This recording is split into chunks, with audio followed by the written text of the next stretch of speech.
रमा एकादशी की व्रत कथा का वर्णन पुराणों में भी मिलता है। प्राचीन काल में मुचुकुंद नाम का एक राजा था। यम, कुबेर, वरुण, इंद्र और विभीषण उसके मित्र थे। मुचुकुंद धर्मात्मा, विष्णु भक्त और न्यायप्रिय था। उसकी चंद्रभागा नामक एक कन्या थी। उसका विवाह चंद्रसेन के पुत्र शोभन के साथ हुआ था। एक बार शोभन ससुराल आया। उन्हीं दिनों में रमा एकादशी आने वाली थी।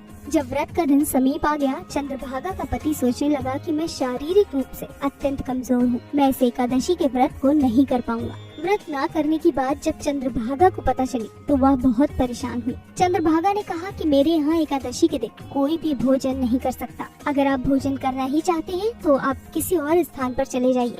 यदि आप यहाँ पर रहेंगे तो आपको व्रत अवश्य ही करना पड़ेगा। अपनी पत्नी की यह बात सुनकर शोभन बोला कि तब तो मैं यहीं रहूंगा और व्रत अवश्य ही करूंगा। यह सोचकर उसने एकादशी का व्रत किया। व्रत में वह भूख प्यास से पीड़ित होने लगा। सूर्य भगवान भी अस्त हो गए। जागरण की रात्रि हुई। वह रात्रि शोभन को दुख देने वाली थी। दूसरे दिन प्रातः से पूर्व ही शोभन इस संसार से चल बसा। राजा ने उसके मृतक शरीर को दहन करा दिया। चंद्रभामा अपने पति की आज्ञा अनुसार अपने पिता के घर पर ही रही। रमा एकादशी के प्रभाव से शोभन को एक उत्तम नगर प्राप्त हुआ जो सिंहासन से युक्त था। परंतु यह राज अध्रुव था। यह एक ऐसा राज था जो अपने आप में अनोखा था। एक बार उसकी पत्नी के राज का एक ब्राह्मण भ्रमण के लिए निकला।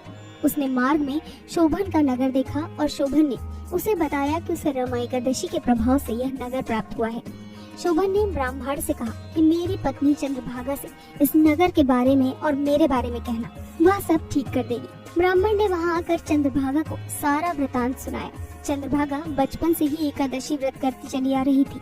उसने अपने सभी एकादशियों के प्रभाव से अपने पति और उसके राज्य को यथार्थ कर दिया और अंत में अपने पति के साथ दिव्य रूप धारण करके तथा दिव्य वस्त्र अलंकारों से युक्त होकर आनंद पूर्वक अपने पति के साथ रहने लगे। जो मनुष्य इस व्रत को करते हैं उन्हें ब्रह्म हत्या आदि समस्त पाप नष्ट हो जाते हैं। कृष्ण पक्ष और शुक्ल पक्ष दोनों ही एकादशियां समान हैं। इनमें कोई भेदभाव नहीं है और दोनों ही समान फल देती हैं।